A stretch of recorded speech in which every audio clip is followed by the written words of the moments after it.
In a fiery crash, Vellorian scout Sylra plummets to Earth, betrayed and abandoned by her fleet. Left to die, she's found by Marcus, a rugged human scavenger. Sparks fly as Sci-Fi forges an unlikely bond. Will their forbidden connection defy war and betrayal?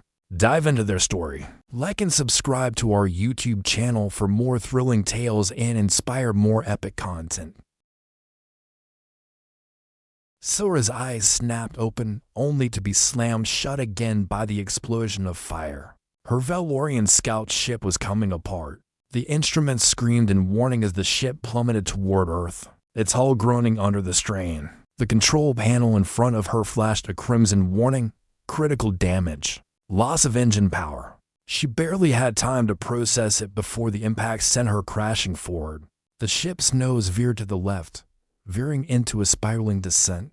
The air inside the cabin thickened with the metallic tang of burned circuits, the walls vibrating violently. Sylra gritted her teeth, gripping the console with both hands as the craft bucked and twisted, plummeting toward the jungle below. She glanced at the Vellorian crest on her uniform, her legacy, her duty, and in that instant, it felt meaningless. She had been abandoned. Her comms were still active, but there was nothing but static. No rescue, no retreat, just the guttural hum of the engines failing. Her people, the fleet, had gone. The orders had come. Retreat protocol initiated. You are expendable. Her body trembled in disbelief, but her face remained stoic, the professionalism of a soldier ingrained to deep defaulter. Impact. The world erupted in chaos. Flames shot up from the wreckage. The ship's fuselage tore open with a screech of bending metal as it collided with the earth below. Sylra was thrown against the seat belt, her face slammed into the cold console, pain exploding in every nerve. She blinked, groggy and disoriented. A sharp pain radiated from her side, and blood seeped through her uniform. Smoke filled the air. Through the haze, she saw nothing but a jungle of green, sprawling in every direction. Her survival was unlikely. The Vellorian protocol dictated one thing: a soldier's death is a soldier's duty. But as Sylra stumbled out of the wreckage, weak and shaking, she knew one thing was certain: she had been left to die. The distant hum of Earth drones reached her ears. They were coming. Her hands moved instinctively, scraping at the ground, trying to push herself upright. She staggered forward, the jungle's thick undergrowth smothering her every step. No one would come. Not now. Not ever. The jungle was alive with the noise of insects, the rustle of leaves, and the distant crackle of damaged electronics. The sound of Earth drones echoed through the canopy, their mechanical hums barely audible over the natural chaos. Marcus wiped sweat from his brow and scanned the horizon.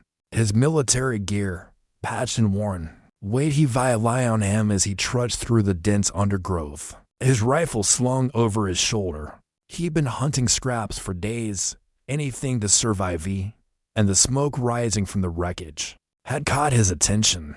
His boots sank into the muddy earth with every step, and the stench of burning wreckage grew stronger. Marcus slowed his pace, peering through the foliage. There, just ahead, the remains of a ship burned in the clearing, a twisted mass of metal and flames. A Vellorian ship. Marcus's eyes narrowed as he crouched, staying low.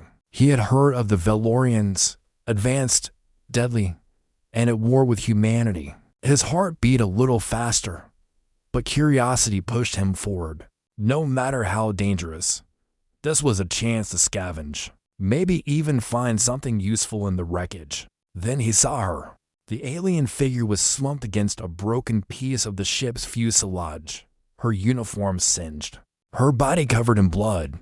She was alive, barely. Her chest rose in shallow, ragged breaths, and she muttered something under her breath. Her eyes barely open. Marcus froze. He knew better than to approach any alien, especially a Vellorian. They were soldiers, and their kind didn't show mercy. But this one was different. She was broken, vulnerable. He took a cautious step forward, his voice low. "Hey, you alive?" The Vellorian's eyes flickered open, locking with his. For a split second, he saw fear. Then a flash of something deeper, something that shouldn't have been there. "Stay away, human," she rasped. Marcus smirked despite the situation. "You really think I'm scared of you?" He knelt beside her, ignoring the weight of history between their people. "I'm not here to fight. I'm here to help." She tried to push him away weakly, but her strength was fading fast. Marcus didn't hesitate.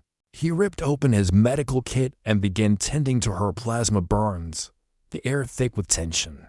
"Help or kill?" The line was blurred now. The rain hit the jungle in heavy sheets, drumming against the ancient stone of the Mayan temple where Marcus had taken her. His hands worked quickly as he cleared the area of debris, arranging a small makeshift shelter beneath the broken ceiling. Sylra, still dazed, but regaining some strength, leaned against the jagged wall, her mind heavy with confusion and fear. She hadn't expected him to be so competent, human. The word tasted bitter on her tongue. His species was supposed to be inferior, easy to dispose of. Yet here he was, patching her wounds, setting up camp, treating her like she was worth surviving. The rain pounded harder, and Marcus ducked beneath the roof, a canister of scavenged water in one hand. He offered it to her without a word, his eyes steady and calm. Sylra hesitated for a second, her alien pride fighting against the practicality of her situation. She took the water, her fingers brushing his as she did, and felt something strange, a shiver that had nothing to do with the cold. "Not exactly a five-star hotel," Marcus muttered, setting down a small pack. "But it'll keep the drones from spotting us. We'll survive the night." Sylra didn't respond. Her thoughts were clouded with the weight of the moment. Her ship had crashed, her people had abandoned her, and now this human was keeping her alive. Every logical part of her mind screamed to fight him, to push him away. But the way he moved, the ease in his gestures, the way he looked at her, his presence was unsettling in a way that stirred something deep within her chest. "Who are you?" she asked quietly, her voice hoarse. Marcus looked at her with a flicker of amusement. "Just a scavenger. You know, trying to make it day by day. It's a shitty job, but somebody's got to do it." He tossed her a half smile. "Name's Marcus, by the way. You've got a name." "Sylra," she said, the name slipping from her lips without thought. She frowned, immediately regretting it. She had no need to share the part of her. Marcus took a step back, his hands brushing over his pack. "Well, Sylra, let's hope we both make it through the night."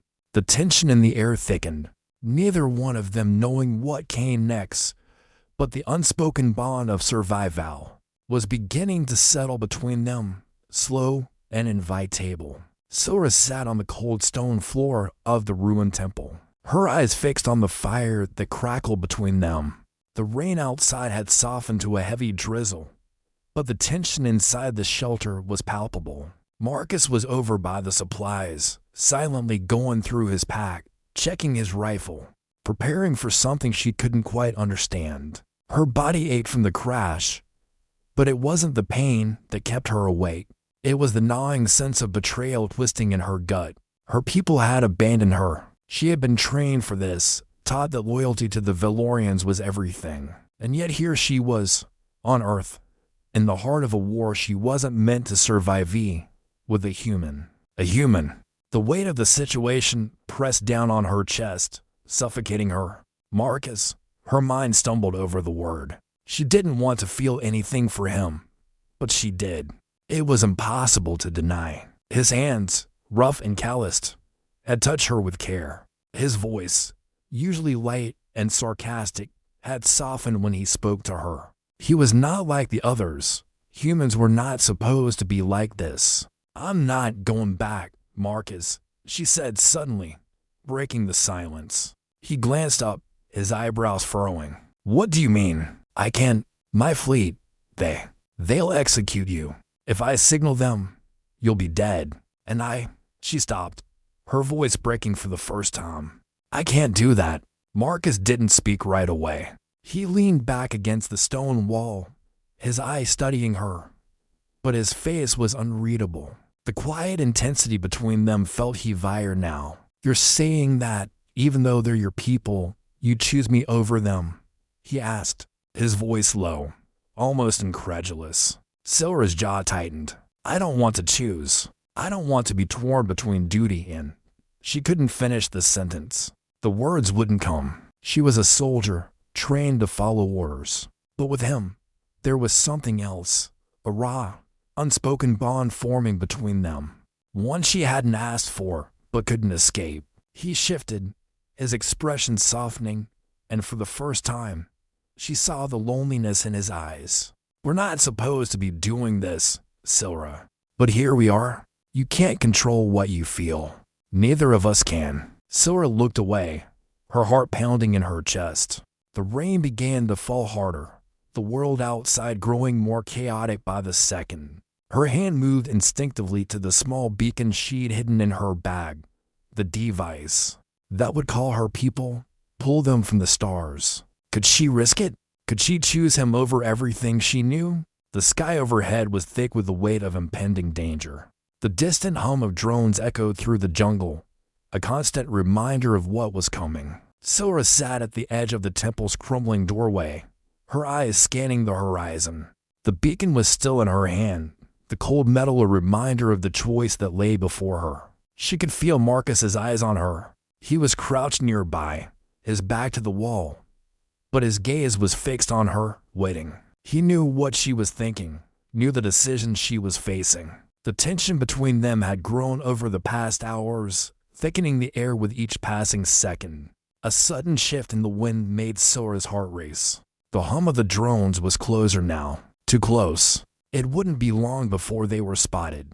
Sylra's fingers tightened around the beacon, her mind spiraling.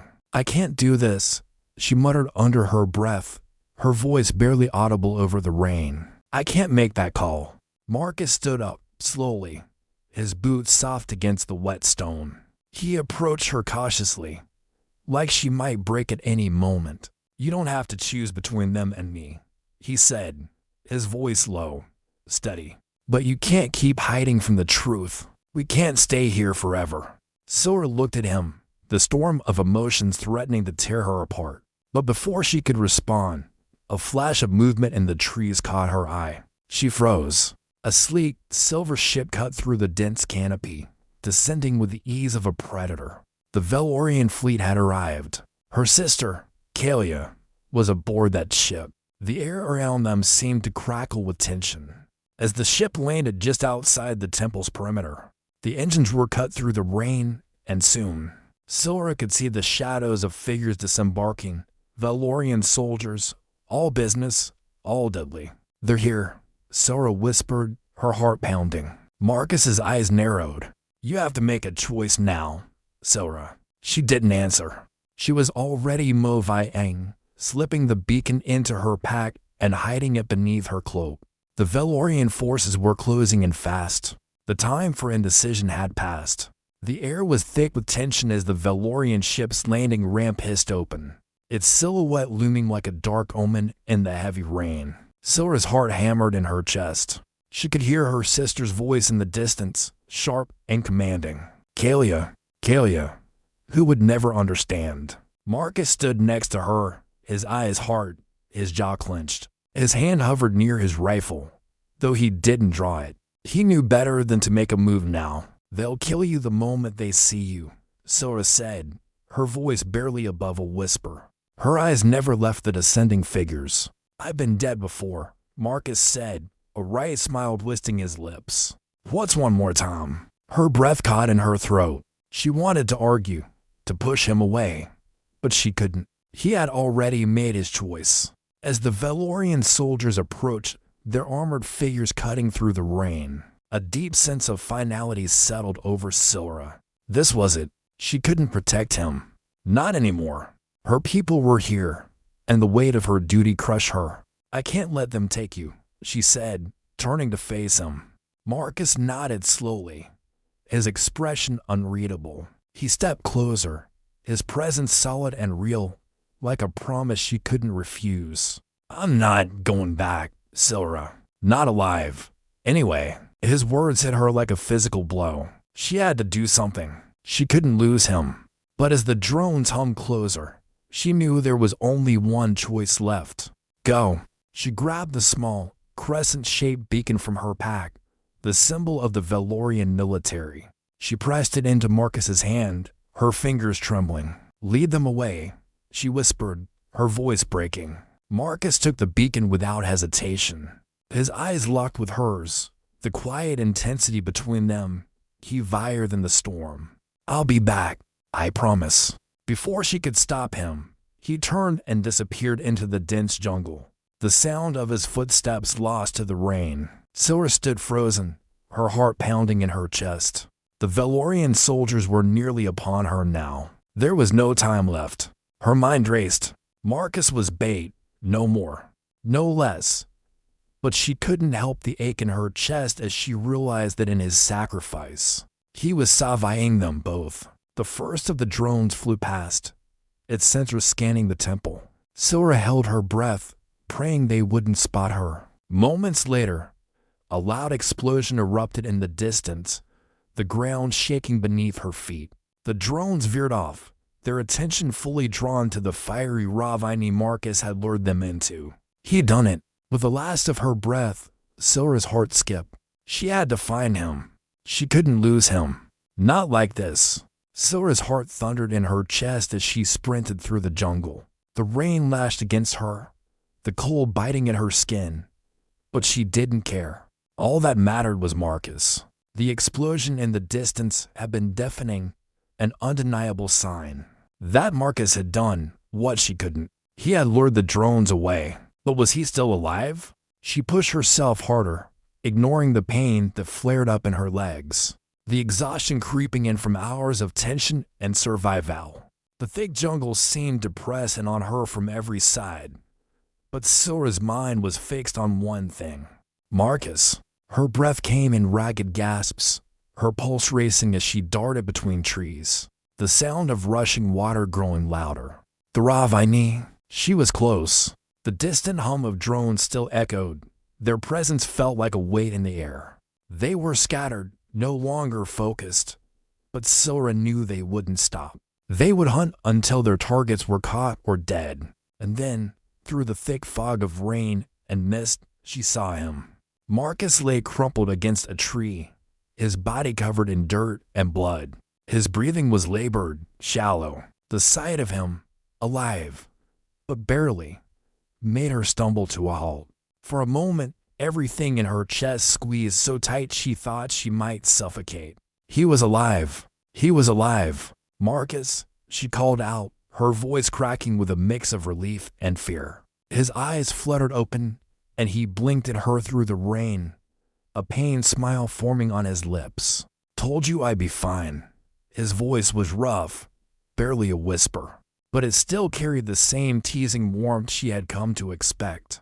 Sylra dropped to her knees beside him, hands shaking as she checked his wounds. He had been grazed by shrapnel, a deep gash across his side, and his arm was bruised and swollen from where he had likely taken a fall. "You're not fine," she snapped, her heart tightening with worry. She gently pressed her palm to his chest, feeling the steady rhythm of his heart beneath her fingers. It was comforting, but the sight of the blood and the way he winced every time he moved told her how badly he had been hurt. "Still breathing," he muttered, his voice strained.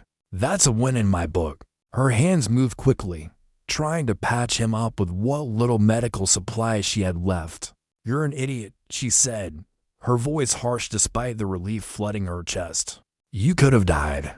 "Yeah," he whispered, his eyes closing as he winced. "Guess I wasn't ready for that." Sylra's heart pounded in her ears, a quiet storm of emotion swirling through her. She couldn't afford to waste any more time. The drones would regroup soon. She had to get him back to safety. "Come on, we need to move," she said, lifting him gently. He groaned in pain, but nodded, allowing her to support his weight as they began the slow trek back to the shelter. Her fingers brushed his, and for a moment, she forgot about the war, the conflict, and the impossible decisions that still lay ahead. All she could focus on was the feel of him beside her, the warmth that had kept her going, even when everything else seemed lost. The sky above the jungle had turned a deep, oppressive gray.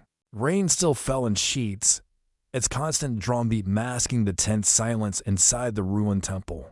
Sylra crouched near Marcus, who lay against a stone column, his wounds freshly tended. Though not without a cost, his breath was steady, but his face was pale, his eyes half-lidded with exhaustion.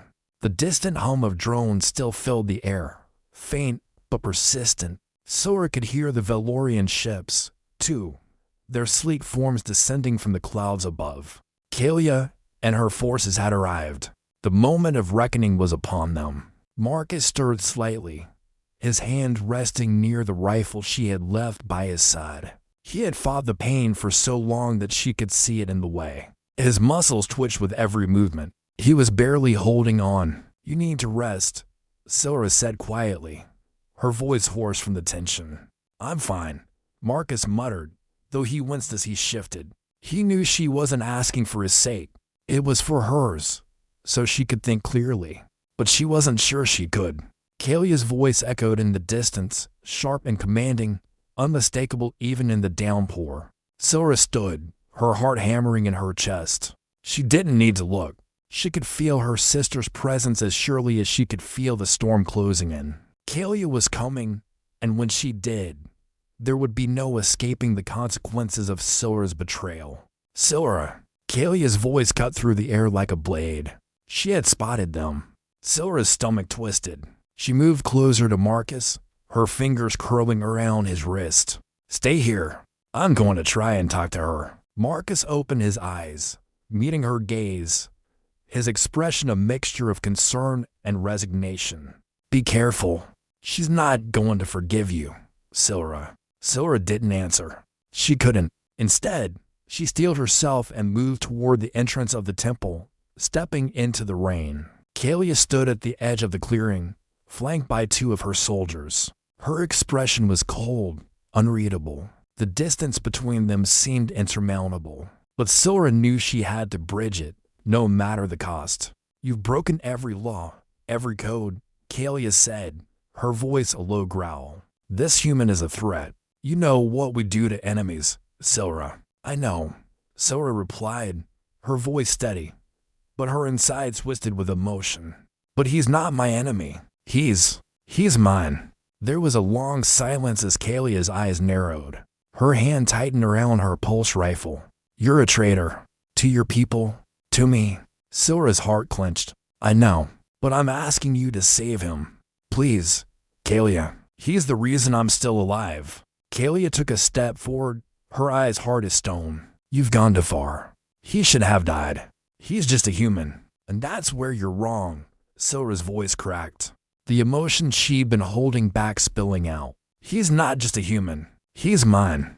And I'm not going to let you take him from me." The words hung in the air, heavy and defiant. Kalia stared at her for a long moment, her face unreadable. Then, slowly, her hand lowered the weapon. "I won't kill him," she said quietly, her voice softer, almost reluctant. "But you will face the consequences. All of us will." Sylra felt her breath catch in her throat, relief washing over her like a wave. It wasn't a victory, not yet, but it was something. For now, it was enough. The Vellorian ship's engines hummed steadily above the jungle, cutting through the rain and the distance between them and the earth below. Sylra sat silently beside Marcus, their hands brushing occasionally, the proximity more comforting than either of them would admit. He was still injured, still weak, but alive, and that was enough for now. The galaxy outside the ship's window stretched endlessly, a sea of stars scattered like diamonds against the black velvet of space. Sylra looked out at the stars, her mind racing. This was her life now. No longer the soldier, no longer the obedient officer who followed orders without question. She had defied her people. She had defied Kalia, and she had chosen him, Marcus, the human. Her heart still thrummed with the weight of that choice. Beside her, Marcus shifted, groaning slightly from the pain in his side. His rugged face, bruised and worn, was softened now, as if the battle had not only been physical, but something deeper, something that neither of them could undo. But as much as she wanted to, she couldn't deny what they had become to each other. What happens now? Marcus asked, his voice hoarse from exhaustion. He was staring ahead at the stars, but there was a question in his eyes, one that hung between them, unspoken yet undeniable. Sylra's gaze remained on the stars. She had no answer. The future was an uncertain path, one that wound through the darkness of space and the chaos of two warring worlds. But there was one thing she knew for certain. They would face it together. "I don't know," she said softly, her voice carrying the weight of the uncertainty that lay ahead. "But I'll figure it out with you." Marcus's lips curled into a faint, tired smile, his hand finding hers in the quiet, reassuring grip of shared understanding. And together, they would face the unknown.